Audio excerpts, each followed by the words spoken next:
कार्तिक मास महात्म्य कथा अध्याय खष्टी।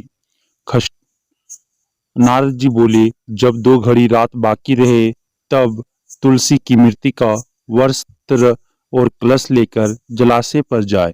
कार्तिक में जहाँ कहीं भी प्रत्येक जलाशय के जल में स्नान करना चाहिए। गर्म जल की अपेक्षा ठंडे जल में स्नान करने से 10 गुना पुण्य होता है। उससे 100 गुना पुण्य बाहरी कुएं के जल में स्नान करने से होता है। उससे अधिक पुण्य बावड़ी में और उससे भी अधिक पुण्य पोखर में स्नान करने से होता है। उससे 10 गुना झरनों में और उससे भी अधिक पुण्य कार्तिक में नदी स्नान करने से होता है। उससे भी 10 गुना पुण्य वहाँ होता है जहाँ 2 नदियों का संगम हो, और अधिक कहीं 3 नदियों का संगम हो, तब तो पुण्य की कोई सीमा ही नहीं। स्नान से पहले भगवान का ध्यान करके स्नात संकल्प करना चाहिए। फिर तीर्थ में उपस्थित देवताओं को कर्मशः अर्घ्य, आचमनीय आदि देना चाहिए। अर्घ्य मंत्र इस प्रकार है: हे कमलनाथ, आपको नमस्कार है।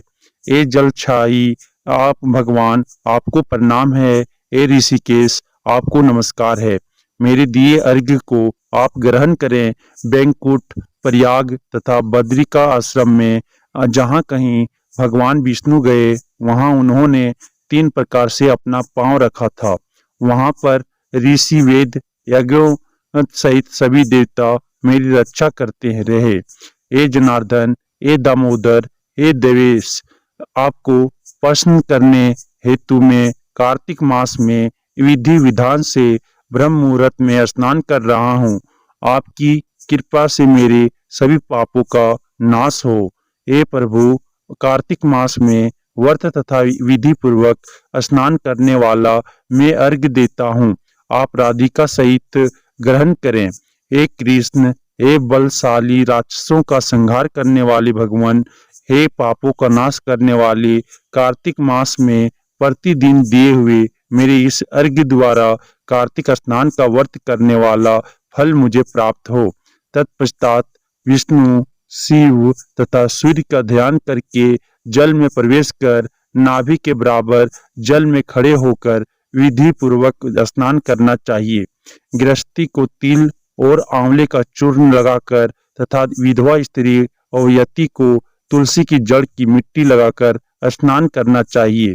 सप्तमी, अमावस्या, नवमी, त्रयोदशी, द्वितीया, दशमी आदि तिथियों को आंवला तथा तिल से स्नान करना वर्जित है। स्नान करते हुए निम्न शब्दों का उच्चारण करना चाहिए।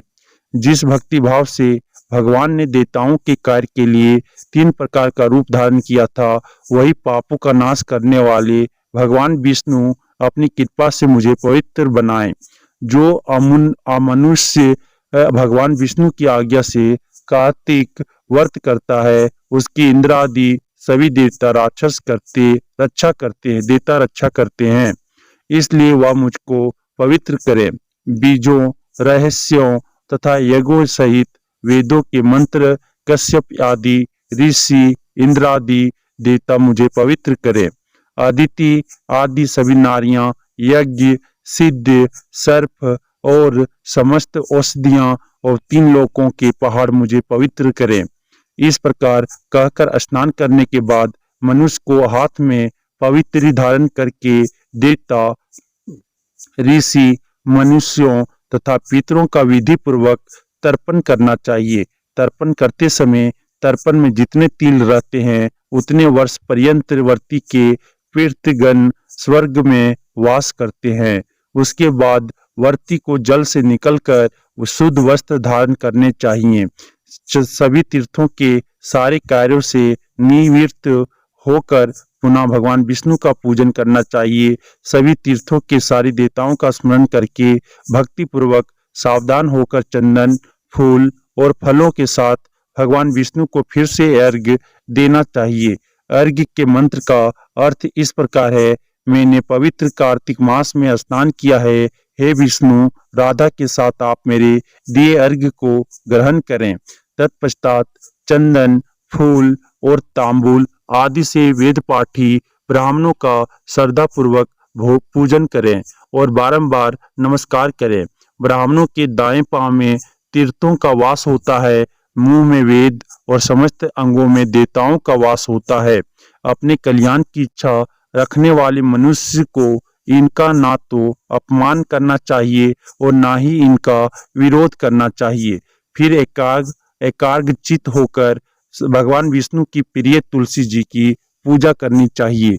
उनकी परिक्रमा करके उनको प्रणाम करना चाहिए। हे देवी, हे तुलसी, देवताओं ने ही प्राचीन काल से तुम्हारा निर्माण किया है और ऋषियों ने तुम्हारी पूजा की है। हे विष्णु प्रिय तुलसी, आपको नमस्कार है, आप मेरे समस्त पापों को नष्ट करो। इस प्रकार जो मनुष्य भक्तिपूर्वक कार्तिक व्रत का अनुष्ठान करते हैं वे संसार के सुखों का भोग करते हैं, वे अंत में मोक्ष को प्राप्त करते हैं। इति श्री षष्ठी अध्याय समाप्तम।